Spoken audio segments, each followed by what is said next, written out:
میری شادی کو 3 سال گزر چکے تھے۔ میں اپنے شوہر فریدے کے ساتھ بہت خوش تھی۔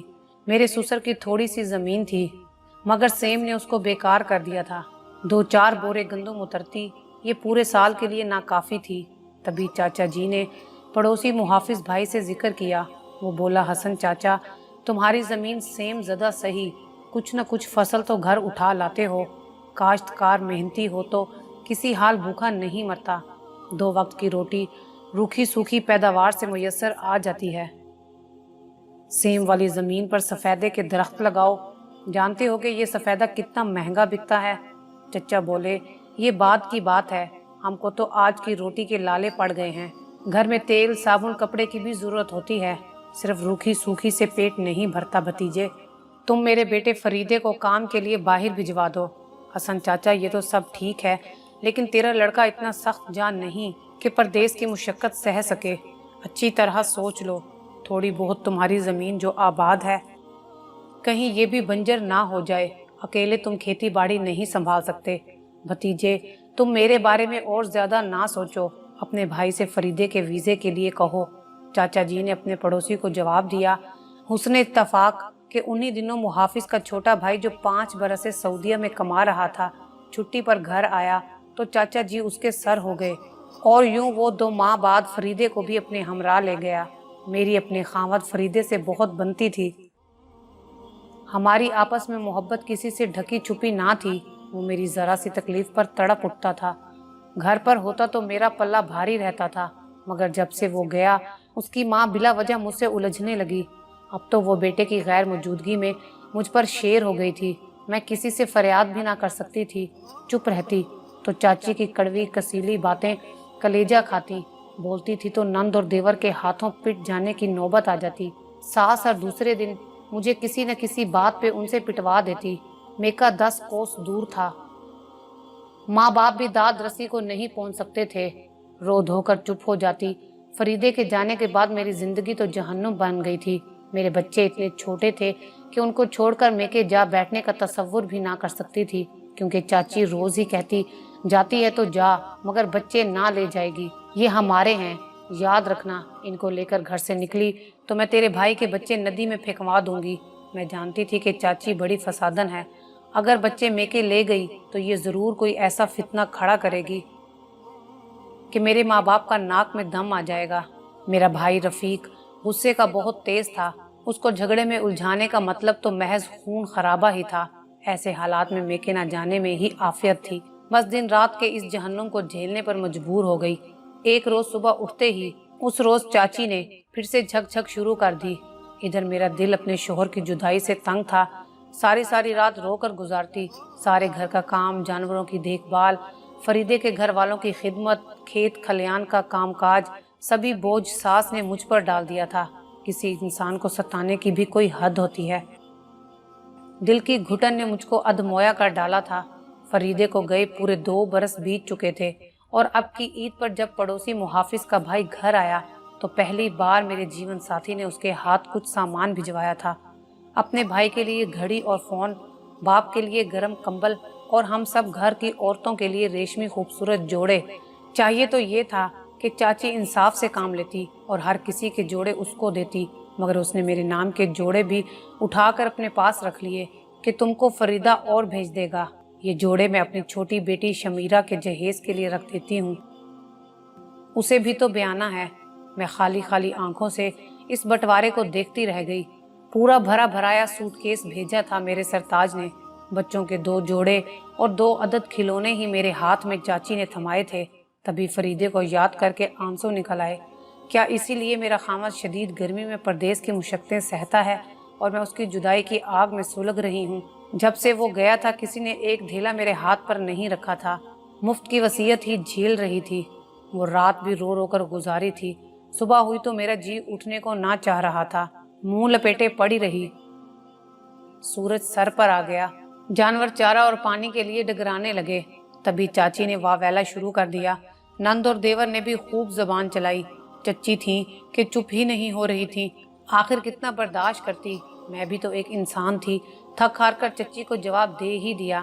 چچی، مجھ سے یہ سب نہیں ہوتا، نوکر تو نہیں ہوں میں، आज अपनी बेटी को कहो वो कर दे सब काम। बस इतना कहना था कि चच्ची आग बगोला हो गई। उसी वक्त मुझे बालों से पकड़कर कमरे में ले गई और नंद और देवर से खूब पिटाई करवाई।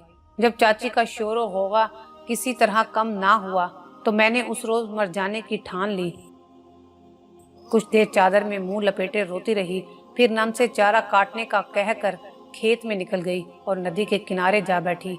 देर तक खुद को पानी में गिराने पर आमादा करती रही, मगर ना जाने बच्चों की मोहब्बत थी या अपनी बुजदिली कि नदी के यख पानी में छलांग लगाने की हिम्मत ना हुई। घंटा भर किनारे बैठी रही, आंसू बहाती रही। मैं तो अपने ख्यालों की दुनिया में थी। एक मर्दाना आवाज सुनाई दी, क्या हुआ है, क्यों रो रही हो? मैंने नजर उठाकर देखा, सामने एक नहीं 2 आदमी खड़े थे। कुछ नहीं हुआ है, मगर तुम कौन हो? मैं शर्फू और ये बग्गा है। वो सामने वाले खेत हमारे हैं। उसने सड़क पार इशारा किया। तुम सकीना हो ना? हाँ, मगर तुमको कैसे मालूम? हम हसन चाचा के पड़ोसी हैं। हमको तो ये भी मालूम है कि हसन चाचा की घरवाली अपनी बहू पर बहुत जुल्म करती है। हाँ, वो मुझ पर बहुत जुल्म करती है। आज मरने के इरादे से ही निकली थी। ये कहकर मैं रोने लगी। तब शर्फू ने कहा, तो मेके क्यों नहीं चली जाती? मेका दूर है, किसके साथ जाऊं? पैदल तो नहीं जा सकती, हम पहुंचा देते हैं। तेरा भाई रफीका तो हमारा यार है। भाई का नाम सुनकर उठ खड़ी हुई। क्या तुम मुझे उसके पास पहुंचा दोगे? मैं तो इस घर और जिंदगी दोनों से तंग आई हुई थी। उसके साथ चल पड़ी। सड़क के किनारे एक मोटरसाइकिल मौजूद थी। शरफुद्दीन उस पर बैठ गया। कहने लगा, आओ सकीना, मेरे पीछे बैठ जाओ, बग्गा पैदल चला आएगा। यार तू पैदल आ जाना बस्ती। उसने बग्गे को मुखातिब किया। मैं उसकी मोटरसाइकिल पर बैठ गई। तभी उसने सवारी को एड़ लगा दी। मुझे वो मेके ले जाने की बजाय अपने ठिकाने पर ले गया। तब एहसास हुआ कि उस पर एतमाद करके कितनी बड़ी गलती की है। एक मुसीबत से निकली और दूसरी में फंस चुकी थी। मेरे हालात तो पहले ही खराब थे और इस कमबख्त शरफू ने मुझ दुखियारी को पाबंदो मजबूर करके रही सही कसर पूरी कर दी। 15 रोज तक मेरी तलाश होती रही। चाची ने मेरे मेके कहलवा भेजा कि सकीना अपने किसी यार के साथ भाग गई है। उस पर मेरा भाई खंजर जेब में रखकर मेरी तलाश में घर से निकल गया कि जहां मिल गई वो मेरा खात्मा कर देगा। 15 दिन बाद शरफू के साथी बग्गू ने किसी खुफिया जरिए से हसन चाचा को खबर करा दी कि तेरी बहू शरफुद्दीन खोड़े की कैद में है और उसकी रिहाई के 20,000 मांगता है। उन दिनों 20,000 एक बड़ी रकम थी। बूढ़ा ससुर रोता हुआ मेरे भाई के पास आया और बताया कि बदमाश शरफुद्दीन खोड़े ने हमारी बहू को तावान के बदले अगवा कर लिया है और ये खतीर रकम मांग रहा है। रफीक भाई ने कहा, चाचा तू फिक्र ना कर, मैं हर सूरत में अपनी बहन की इज्जत का मोल देकर तेरी बहू को घर पहुंचा दूंगा। तू इस बात की किसी को कानो कान खबर ना होने देना और मैं भी तेरी बदनामी ना होने दूंगा, क्योंकि हमारी इज्जत सांझी है। उसी रोज मेरे भाई ने मंडी में जाकर अपने तमाम माल मवेशी बेच दिए और रकम मेरे ससुर को ला कर दी। कहने लगा, अभी 2,000 कम है, ये तू इसमें डालकर रकम पूरी कर लेना और रुपया अपने बदमाश हमसाये को पहुंचाकर बहू घर ले आना। भाई खुद शरफू के सामने आना नहीं चाहता था कि उसका खून खोल रहा था। उसने चाचा हसन की इज्जत बचाने को खुद को काबू में रखा हुआ था। बग्गू की मार्फत रकम शरफू को पहुंच गई और बग्गू ही की मार्फत मैं अपने घर पहुंच गई। औरत की अमानत उसकी इज्जत होती है और उसकी इज्जत भी उजली चादर जैसी होती है। मैं फरीदे की अमानत थी। चाचा घुटा घुटा रहने लगा, क्योंकि अगर फरीदे को मालूम हो जाता कि उसके पीछे क्या किस्सा हुआ है तो चाची और चाचा को उसका जवाबदेह होना पड़ता। बाप तो इन्हीं सोचों में गुम था, मगर फरीदे की माँ की अकल वाकई उसकी गुद्दी में पड़ी थी। तभी तो इतना कुछ हो जाने के बाद भी वो बाज ना आई और मारे तानों के मेरा कलेजा छलनी करने लगी। मुझसे कहती कि ऐसे कोई किसी को उठाकर नहीं ले जाता, जरूर तूने पहले से उस बदमाश के साथ चक्कर चला रखा होगा। कमबख्त, क्या मुंह दिखाएगी अपने शोहर को? अपने साथ हमारी इज्जत भी मट्टी में मिला दी। इतने दिन उसकी कैद में रही है, क्या जानती नहीं कि औरत की चुनरी में दाग लग जाए तो वो किसी मोल की नहीं रहती। फिर भी तुझ जैसी को घर ला बसाने के लिए 20,000 रुपए भरे हैं तेरे ससुर ने। उस वक्त तक मुझे ये मालूम ना था कि तवान की रकम किसने भरी है। मैं यही समझ रही थी कि चाचा ने ही भरी है और तभी सास का बलकना बजा है। मगर चाची बड़ी फितरत इज़ा देने वाली औरत थी। उठते बैठते ऐसी बातें सुनाती कि मेरा सांस बंद होने लगता। मुझे अपनी गलती पर बहुत पछतावा था, मगर मैं भागी भी तो उनके जुल्मों की वजह से थी। अब जब घर आई हूँ तो फिर से वही ताने सुनने को मिले। मेरा शोहर तो परदेश जाकर मुझे भूल ही गया था। अब तो सचमुच में खुदकुशी करने को जी चाहता था, मगर फिर बच्चों की तरफ देखती तो सब्र कर जाती। आखिरकार मैंने एक पड़ोसन की मिन्नत की कि मेरे मेके जाकर माँ को संदेशा दो कि जब तक फरीद वापस नहीं आ जाता मुझे अपने पास बुला लो, वरना चाची मेरा कलेजा खा जाएगी। खुदा का शुक्र है कि संदेशा मिलते ही माँ मुझे लेने आ गई। माँ के इसरार पर सास ने उसके साथ जाने की इजाज़त दे दी, मगर बच्चे साथ ना ले जाने का कहा। ये फरीदे की अमानत हैं, उसके बिना पूछे तुम इनको नहीं ले जा सकती। मैंने सब्र किया और बच्चे सास के पास छोड़कर माँ के साथ चली आई। मेके आकर सास के तानों से तो निजात मिल गई, मगर बच्चों की याद तड़पाती थी। उधर रफीके का खौफ माँ को परेशान रखता था, कि जिसको मेरे शरफों की कैद में इतने दिन रहने का बहुत ज्यादा गम था। वो जब भी मुझे देखता तो उसकी आंखों में खून खोलने लगता। उसको ये भी मालूम ना था कि चाचा ने शरफों को पूरे 20,000 अदा ना किए थे, बल्कि जो 2,000 रुपए कम थे उसने बग्गू से कहकर उधार रखवा लिए थे कि चंद रोज बाद अदा हो जाएंगे। बग्गू जामिन बन गया तो शरफू ने मुझे 18,000 लेकर उसके हवाले कर दिया कि 2 माह के अंदर अंदर ये रकम हसन चाचा से ला देना, वरना ये रकम मैं चुगनी तुझ से ही वसूल कर लूँगा। अब बग्गू बार बार दर पर आकर मेरे ससुर से 2,000 का मुतालबा करने लगा। बिलाखिर चाचा एक रोज़ मेरे भाई रफ़ीक के पास जा पहुंचा और बताया कि 2,000 वो और मांग रहे हैं, मेरे पास रकम नहीं है, तुम ये भी अदा कर दो ताकि वो बदमाश मेरा पीछा छोड़ दें। ये बात सुनकर मेरे भाई का जवान खून जोश मारने लगा और वो गुस्से में आपे से बाहर हो गया। उसने कहा, देख चाचा, मैंने तेरी सफ़ेद दाढ़ी की लाज रखी और तेरे बेटे की तकलीफ का एहसास किया। वो तुम लोगों की खातिर परदेश में मुशक्क़त की चक्की पीस रहा है। क्या उसकी कमाई से 2,000 भी उसकी बीवी की रिहाई के लिए नहीं दे सकते? क्या उसकी बीवी का कोई हक नहीं है उसकी कमाई पर? चाचा बोले, वो तो तेरी बात ठीक है, मगर सकीना का शोहर जो भी कमा कर भेजता है वो सारे पैसे उसकी माँ रख लेती है और मुझे बामुश्किल से घर का खर्चा देती है। उस पर मेरा भाई और गुस्से में आ गया और कहा कि फिर अफसोस है ऐसी रिश्तेदारी पर। मैंने जिस बदले की आग से पहले खुद को रोके रखा है वो मैं अब कर गुजरूंगा। मुझे चाहिए था कि 20,000 तवान भरने की बजाय मैं शरफों को मौत के घाट उतार देता, मगर मैंने सिर्फ तेरी सफ़ेद पगड़ी का लिहाज किया, दिल पर पत्थर रख लिया। गैरत का जनाजा निकला और मैं रो भी ना सका। आज मुझको तेरी असलियत पता चली है। मेरे पास कोई 2,000 रुपए नहीं हैं। कहलवा दे शरफू से कि मैं अब खुद उससे निपट लूँगा।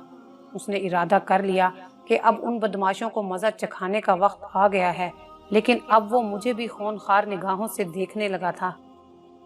माँ बाप ने बेटे के बिगड़े तेवर को भांप लिया तो मेरी जिंदगी के बारे में खाइफ रहने लगे। मुझे घर में अकेला ना छोड़ते और हर वक्त मेरी हिफाजत पर मामूर रहते थे। उनको खतरा था कि मेरा भाई गैरत के नाम पर कुछ बुरा करने वाला है। रात को भी मेरी चारपाई माँ और बाप की चारपाई के दरमियान बिछाई जाती थी। एक रोज सुबह हुई तो रफीक भाई ने अम्मा को बताया कि तेरी छोटी बेटी आसिया के घर से उसका देवर ये संदेशा दे गया कि आसिया कल रात तनूर पर रोटियां लगाते हुए जल गई है। आज उसको शहर के अस्पताल ले जाना है, इसलिए उन्होंने तुम्हें और अब्बा को बुलवाया है। बहन की हालत ठीक नहीं है। बेटी की हालत की खराबी का सुनकर माँ परेशान हो गई और अब्बा से कहा कि इसी वक्त आसिया के पास ले चलो।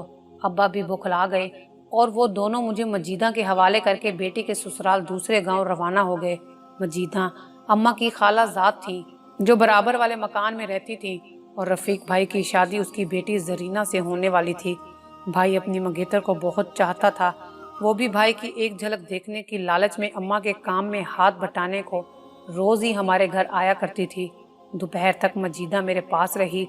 बाद में जरीना आ गई तो वो घर चली गई। तभी मैंने जरीना से कहा कि आज रात तू मेरे पास यहाँ सो जाना, क्योंकि रात को मुझे तेरे घर नींद ना आएगी। वो बोली, ये बात अम्मा मानेगी नहीं, क्योंकि खाला और खालू घर नहीं हैं। या तो अम्मा खुद तेरे पास सोएगी या तुझे अपने घर साथ ले आएगी। जब मैंने बहुत इसरार किया तो उसने कहा, अच्छा मैं माँ से बात करती हूँ। जाने कैसे उसने माँ को मना लिया और वो रात को मेरे पास सोने आ गई। भाई उस वक्त घर पर ना था। जब वो सोने आई थी, मैंने उसको अपने कमरे में अपनी चारपाई पर सुला दिया और कहा कि ज़रा होशियार रहना। मैं अम्मा के तख्त पोश पर ईशा की नमाज पढ़कर बाद में आ जाऊंगी। हमने साथ खाना खाया और फिर वो सोने को लेट गई। मैं नमाज पढ़कर वहीं लेट गई। नींद आज भी मुझसे कोसों दूर थी, मगर बेखबर जरीना मेरी चारपाई पर लेटते ही सो गई थी। खेतों में रात को मच्छर बहुत होते हैं, लिहाजा रोशनदान से ये कमरे में भी आ जाते हैं।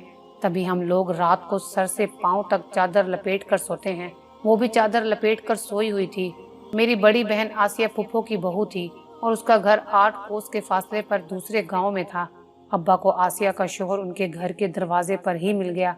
खुशबाश नजर आ रहा था। क्या आसिया ठीक है? उन्होंने उसको देखते ही सवाल किया। हाँ ठीक है। क्यों, क्या हुआ है? और आप मामू जान इतने परेशान क्यों हैं? उन्होंने हैरत से पूछा। रफीक ने बताया कि वो जल गई है और उसकी हालत ठीक नहीं है। नहीं, वो तो ठीक है, आप खुद अंदर चलकर देख लें।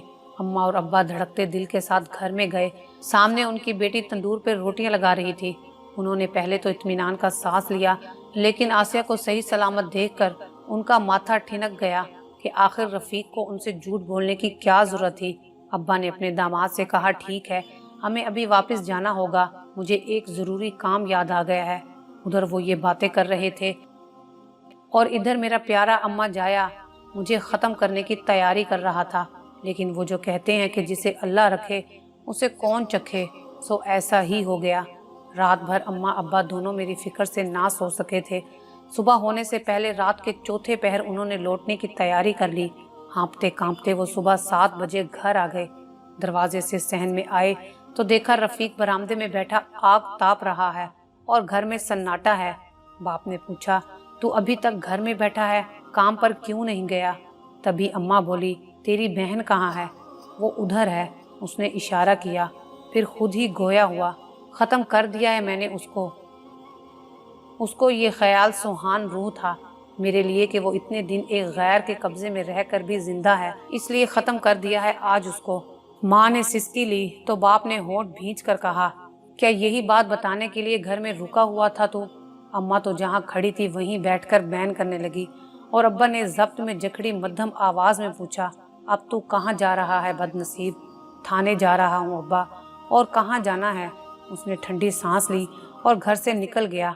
अब्बा मेरे कमरे की तरफ गया जहाँ चारपाई पर खून में लथपथ जिस लड़की की लाश पड़ी थी उसके मुंह पर चादर थी। उन्होंने चादर हटाई। चेहरे पर चादर के ऊपर से कुल्हाड़ी लगी थी, लेकिन सूरत पहचानी जा सकती थी। ये मैं ना थी, मजीदा की बेटी जरीना थी, जिसकी सूरत को भाई वार करते वक्त अंधेरे में पहचान ना सका था। उसने रात के आखिरी पहर जब सोई हुई जरीना पर वार किए तो उसके चेहरे से चादर हटाने की भी जहमत गवारा ना की। जब मैंने जरीना की चीख सुनी तो रात के अंधेरे में कमरे से बाहर ही ना आई। मुझे अफसोस था कि मेरी वजह से ना हक जरीना मारी गई, जो मेरे भाई की मंगेतर थी। जब रफीक को उसके अपने हाथों कत्ल होने का इल्म हुआ होगा तो हवालात में उस पर क्या बीती होगी। वो तड़प उठा, मगर अब क्या फायदा। सच है, जब इंसान पर खून सवार होता है तो अक्ल के सारे चिराग बुझ जाते हैं। मैं इस गुमान में बेगुनाह जरीना को मक्तल में लिटा कर आई थी कि भाई ने अगर उस पर वार किया तो पहले उसकी सूरत देखेगा, तब जरीना के कत्ल से बाज रहेगा। मगर ऐसा कुछ ना हुआ। कत्ल के बाद भाई पक्का पक्का जेल का होकर रह गया, क्योंकि अदालत ने उसे उम्र भर कैद की सजा सुना दी थी। और मेरा शोहर फरीद भी पक्का पक्का वापस घर आ गया और मैं अपने घर वापस चली गई। घर आने के बाद मेरी सास ने खूब शोर मचाया और अपने बेटे से कहा, अपनी बीवी को तलाक दो, अब ये तुम्हारे लायक नहीं रही है। मगर फरीद मुझसे प्यार करने के साथ साथ मुझ पे एतबार भी बहुत करते थे। मैंने उन्हें यकीन दिलाया कि मैं बिल्कुल पाक हूँ, वैसे ही जैसे तुम्हारे जाने से पहले थी। फरीदे ने सारा वाक़या सुनने के बाद मुझे तलाक ना देने का फ़ैसला किया और बाकी की सारी ज़िंदगी मेरे साथ गुजारने का फ़ैसला किया और माँ को भी बड़े प्यार से मना लिया।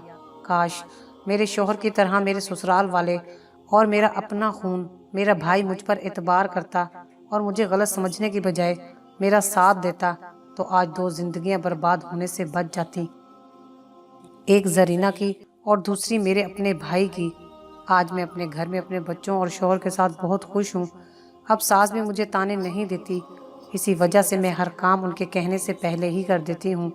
میاں بیوی کا رشتہ اعتبار کا دوسرا نام ہے۔ اگر یہ اعتبار ایک بار ٹوٹ جائے تو یہ رشتہ ہمیشہ کے لیے تباہ و برباد ہو جاتا ہے۔